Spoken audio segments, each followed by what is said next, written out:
नमस्कार, मैं हूं मृत्युंजय कुमार झा और बुलेटिन की शुरुआत करते हैं एक बेहद जरूरी खबर के साथ, महत्वपूर्ण खबर के साथ।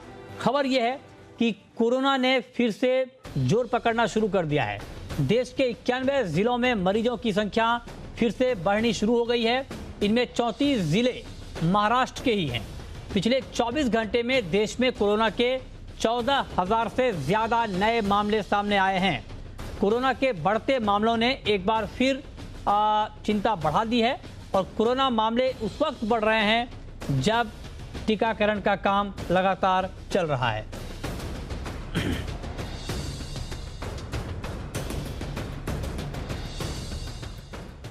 और चूंकि सबसे ज्यादा चिंता महाराष्ट्र में बढ़ी है, तो महाराष्ट्र में कोरोना के बढ़ते संकट के चलते एक बार फिर लॉकडाउन का खतरा मंडराने लगा है।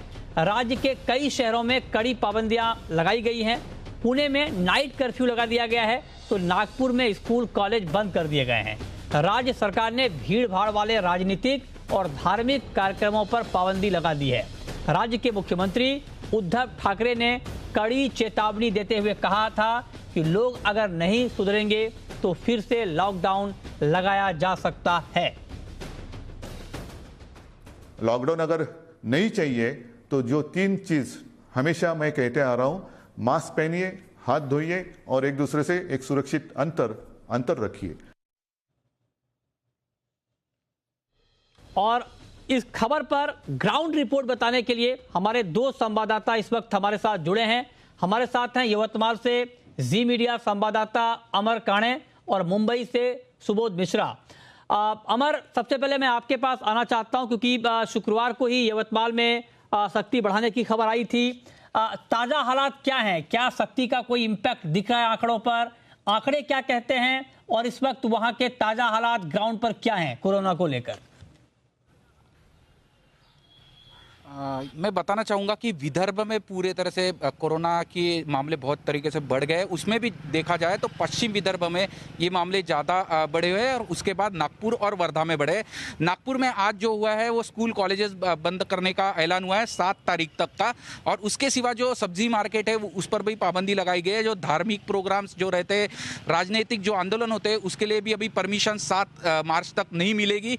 ये नागपुर की बात हुई। तो दूसरी तरफ सबसे ज़्यादा मामले और सबसे गंभीर परिस्थिति जो है विदर्भ में वो अमरावती में है। अमरावती और अचलपुर, ये 2 जो अमरावती डिस्ट्रिक्ट में जो तालुका प्लेसेस है वहाँ पे पूरी तरह से लॉकडाउन लगाया गया है। उसके सिवा अकोला में भी 3 तालुके हैं, अकोला, मूर्तिजापुर और आकोट। यहाँ पे भी पूरी तरह से निर्बंध लगाने की तैयारी हो चुकी है। कि मैं तो बताना चाहूँगा 9 से 3 बजे तक वहाँ पे सिर्फ दुकान खुली रहेगी और अकोला में बाकी के जगह 3 के बाद दुकान बंद रहेगी। और यही स्थिति कमोवेश वाशिम में, यवतमाल में भी है।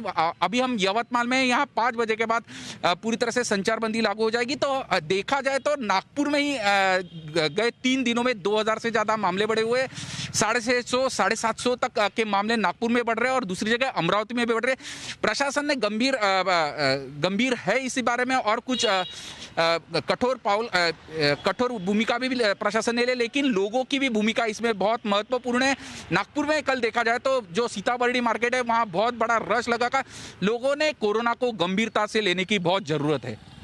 ठीक है, तो ये आपने पूरे विदर्भ के इलाके का सूरत हाल बताया कि किस तरह का सिचुएशन वहां पर है। तो आंकड़े बढ़े हैं, नंबर बढ़े हैं और इसको लेकर सख्ती भी बढ़ रही है। लेकिन अब आते हैं मुंबई, और मुंबई की ताज़ा रिपोर्ट देने के लिए हमारे संवाददाता सुबोध इस वक्त हमारे साथ जुड़े हैं। सुबोध, बताएं कि क्योंकि मुंबई को लेकर लगातार चर्चाएं हो रही हैं कि यहाँ पर क्या होगा, क्योंकि नंबर तो यहाँ भी बढ़ रहे हैं।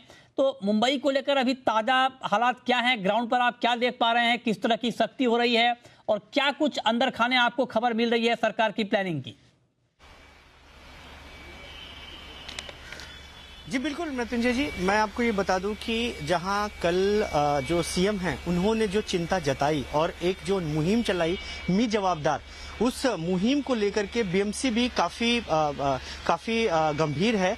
वो मुहिम के चलते ही लोगों को इस चीज की जानकारी दी जा रही है। जैसे पहले माई फैमिली माई रिस्पॉन्सिबिलिटी थी, और उसी के चलते अब जो नई मुहिम है इसको लेकर के अभी जो बीएमसी है वो प्लानिंग कर रही है। इसके अलावा एक जो अभी नया अपडेट आया है, जो मुंबई की मेयर हैं किशोरी पेडनेकर, उन्होंने एक शिकायत की हुई है कि जो ऐप जो है, जिस ऐप के जरिए वैक्सीनेशन होता है, वो ऐप अच्छे से काम नहीं कर रहा है, इसलिए वैक्सीनेशन जो है उसकी जो रफ्तार है वो धीमी है, वो भी अपने आप में चिंता का विषय है। वहीं दूसरी तरफ अगर हम कोरोना की बढ़ती जो गति है उसकी बात करें तो अभी आपको बताऊं कि जहां 3 से 4 दिन पहले हमारी जब बात हुई थी तो हमने बताया था कि अंधेरी बोरीवली जो सबर्ब है, अंधेरी बोरीवली, घाटकोपर, मुलुंड, यहाँ पर कोरोना की ज्यादा जो पीक चढ़ रही थी। अब यही जो पीक जो है वो साउथ मुंबई में भी आ गई है। साउथ मुंबई के जो इलाके हैं, चर्च गेट, कोलाबा, कफ परेड, यहाँ से भी कोरोना के जो मरीज हैं उनकी संख्या बढ़ रही है। अब जो बीएमसी है उसने काफी ज्यादा गंभीर जो है अपना रुख अख्तियार किया है। इसी के चलते जब बार बार कहने के बावजूद लोग जो भीड़ बढ़ा रहे हैं, पब में जा रहे हैं, डिस्कोथेक में जा रहे हैं और मैरिज हॉल में जा रहे हैं, तो इसलिए जो बीएमसी है उसने अपने जो उनके मार्शल हैं उनको नियुक्त किया है इन सब चीजों के लिए कि वो इन सब चीजों का ध्यान दें। इसी के चलते आज जो है बीएमसी ने अपने अंधेरी के वार्ड में एक एफआईआर भी की है 3 पब में। इसके अलावा कई सारे मार्शल जो हैं वो ट्रेनों में भी जा रहे हैं। इसके लिए बीएमसी ने ये सुविधा दी है कि उन्हें बिना टिकट के वो ट्रेन के अंदर जा सकते हैं। अगर कोई बिना मास्क के दिखता है तो उसको तुरंत धर दबोचे और उसके ऊपर तुरंत चालान करें। जी मृत्युंजय जी, तो ये सुबोध ने डिटेल में आपको बताया कि इस वक्त मुंबई में चल क्या रहा है। तो मुंबई में सख्ती बढ़ा दी गई है, मास्क के ऊपर काफी ज्यादा सख्ती है और अलग अलग टीमें इसकी जांच कर रही हैं कि ग्राउंड पर की क्या सिचुएशन है मास्क पहनने को लेकर। लेकिन अब आपको बहुत शुक्रिया सुबोध आपका और नारायण आपका भी हमारे साथ जुड़ने के लिए।